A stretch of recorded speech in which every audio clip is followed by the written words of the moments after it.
Et voilà, deuxièmement, pourquoi je ne peux pas défendre une doctrine, parce que Jésus ne l'a pas fait.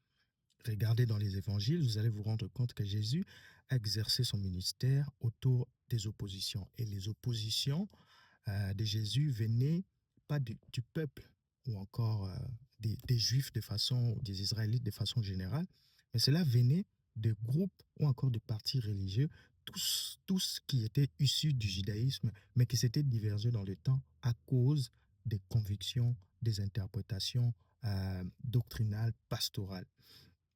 C'est pourquoi Jésus-Christ est très prudent dans les évangiles lorsqu'il est face aux pharisiens, aux sadducéens, aux hérodiens, pour ne citer que ceux-là qui sont cités dans la Bible.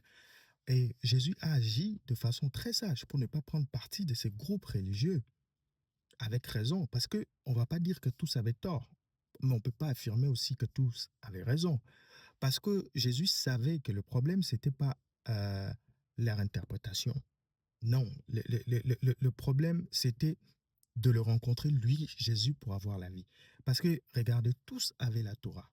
En tout cas, ils avaient beaucoup de points de convergence d'ailleurs que de points de divergence. Par exemple, si je prends les groupes les plus grands parmi ce groupe qui était face à Jésus, les Sadducéens et les pharisiens. Lorsque je considère leurs points de divergence, c'était moins que leurs points de convergence. Mais malgré cela, ils se déchiraient. Ils voulaient toujours tirer les droits de leur côté. Et Jésus ne leur avait jamais donné ce plaisir, les avait jamais fait plaisir de l'aligner, soit dans un camp, soit dans un autre. Et c'est ce qui s'est matérialisé aussi au cours du christianisme. Tous les ismes que nous avons dans le christianisme, c'est les résultats des convictions théologiques et doctrinales des personnes. C'est pourquoi je ne peux pas m'associer à ce combat.